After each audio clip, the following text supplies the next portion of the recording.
It's presidential, the outcome evidential. We strive for higher mental. This time no accidental. We shine because we special. No Kim, Kali, or Kendall. The others I Yeah, so with this episode, we're going to kick the show off with Raj Juice, right? We're giving a shout out to Raj Juice. Raj Juice is 100% natural and fresh, cold pressed fruits and vegetables that equates to energy to increase your overall well-being in body, mind, and soul.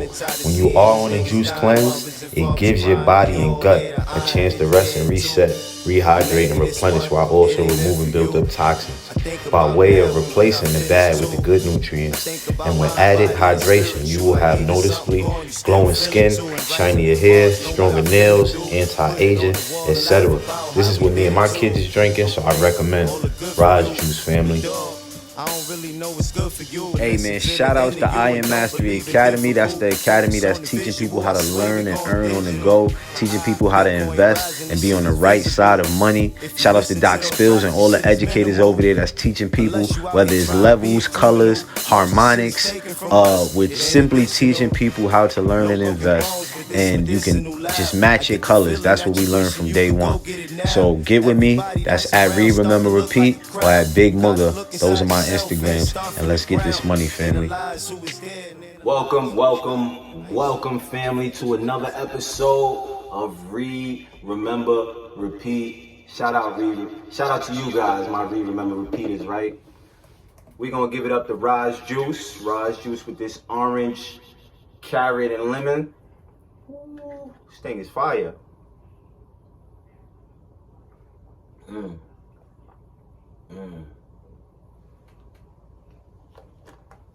Thing get you right, man. 100% cold pressed juice. At Rise_Juice. Hit them up, man. Get your order in. Say Read, Remember, Repeat when you texting them and you hit them up. Maybe you could get a discount. But we're gonna take it straight to the book, right? Reading it off the phone. You can also get the PDF.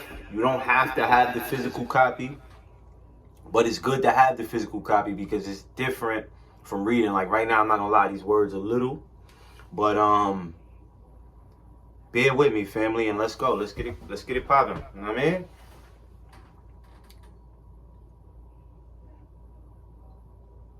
I told her my grandpa was stunned since I never showed much interest in hanging out with him. The baby wants to stay with me, he asked, but he must have sensed that I was a bit of co-conspirator because he quickly took to the idea. Overrode Nana's objection. No, let Curtis stay with me, he said. It would be good for the boy. We were both just looking for ways to get out of church, but Sunday mornings ended up being where my grandpa and I really bonded ourselves. Before that, he was kind of a distant figure. Someone who was at work most of the time. On those Sunday mornings, we got to know each other.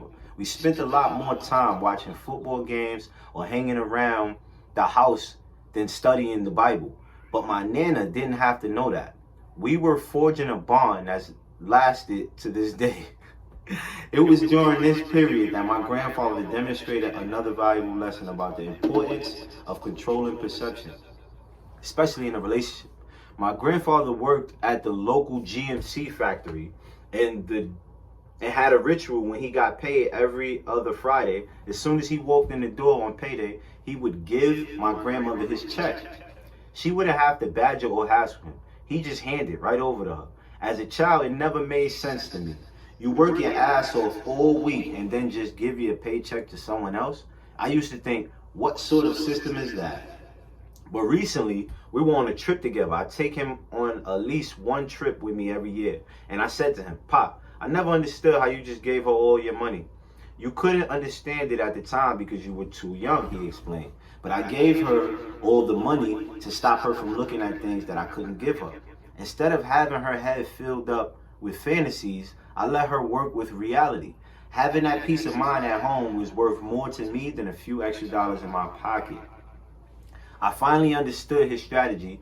If he had been secretive about how much he made, I would have been understandable that my grandmother would have become suspicious that he was holding out on her. She might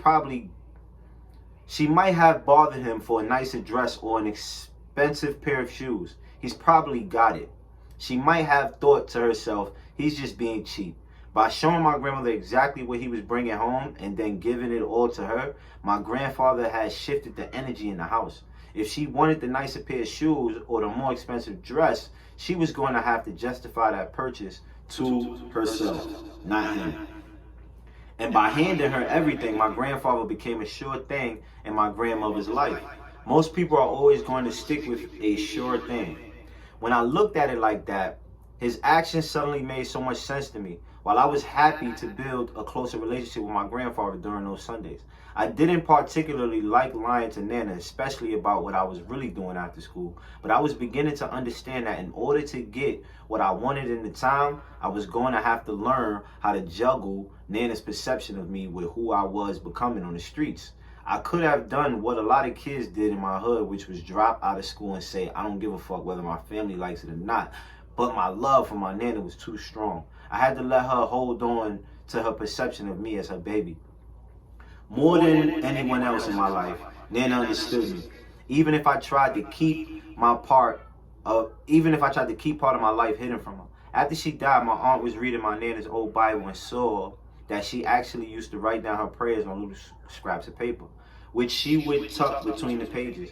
My aunt showed me one of the prayers in which Nana wrote, please keep Curtis safe from himself because he has a temper.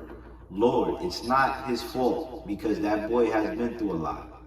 When I read that note, it was one of the most emotional moments of my life. I would have given my life to save hers in that moment.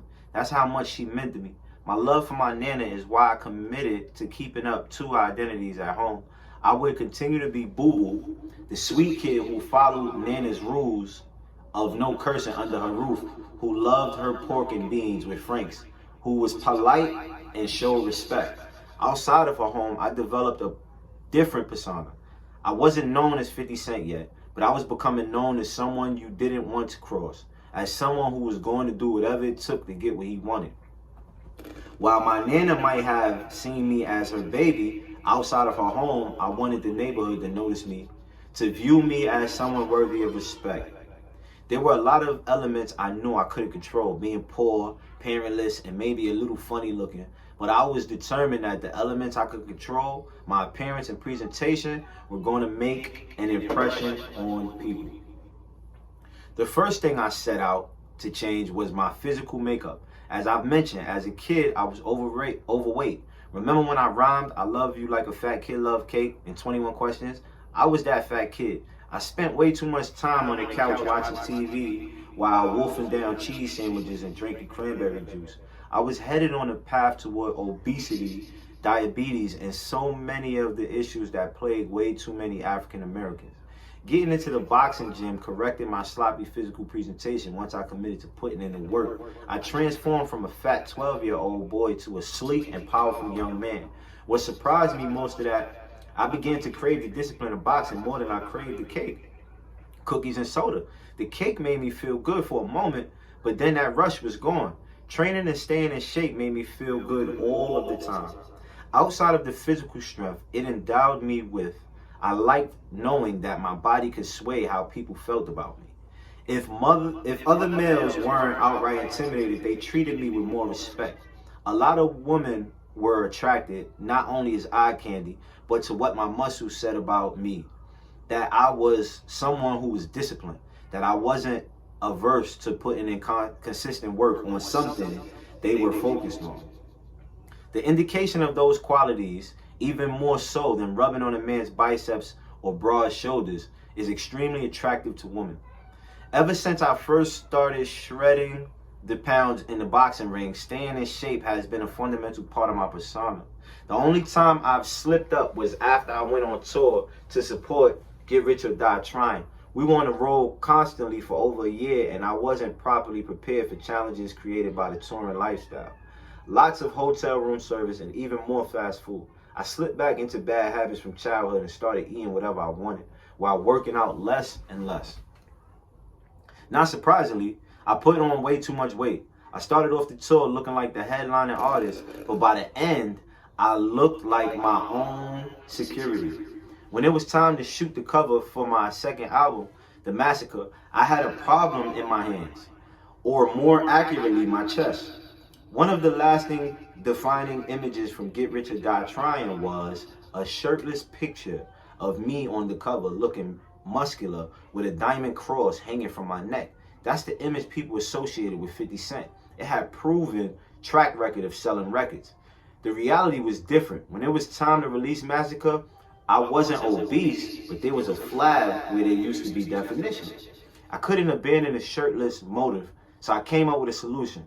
I used another shirtless photo, but this time I took a pen and drew in my muscles to divert people's eyes from the flab.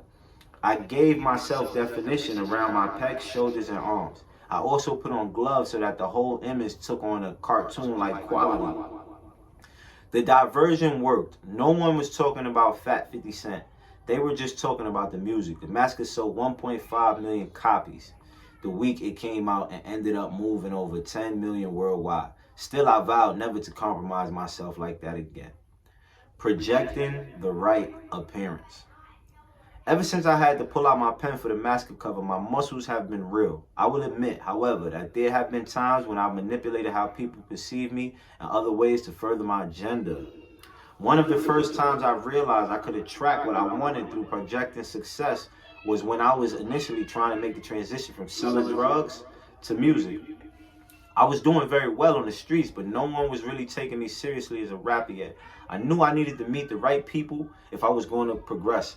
With this mission in mind, one night me and a couple of my boys decided to go to Bentley's, an upscale hip-hop spot in Manhattan.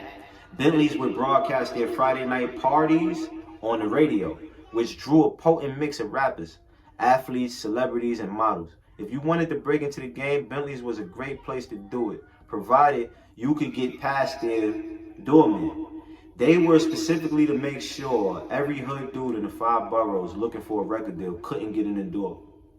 We pulled up in a 400 SE Benz, which was an extremely fly ride. Not many people had one. As I cruised slowly past the club, out of nowhere, someone ran up to my car and slapped the hood.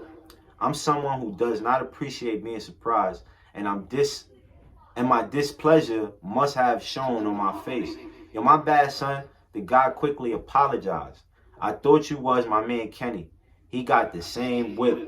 Once my alarm subsided, I took a good look at who was talking to me. It was Jam Master Jay from Run DMC, one of my heroes. We gonna stop that right there, family. We gonna leave y'all with that good knowledge. And hey man, get you some Rise juice. You know what I mean? Definitely want to get healthy, man. Get your healthy journey going. And that is it, family. Read, remember. I'm tired of seeing these niggas dying, mothers and fathers crying. We all here to iron. Did you hear it too? Or maybe this one, it ain't meant for you.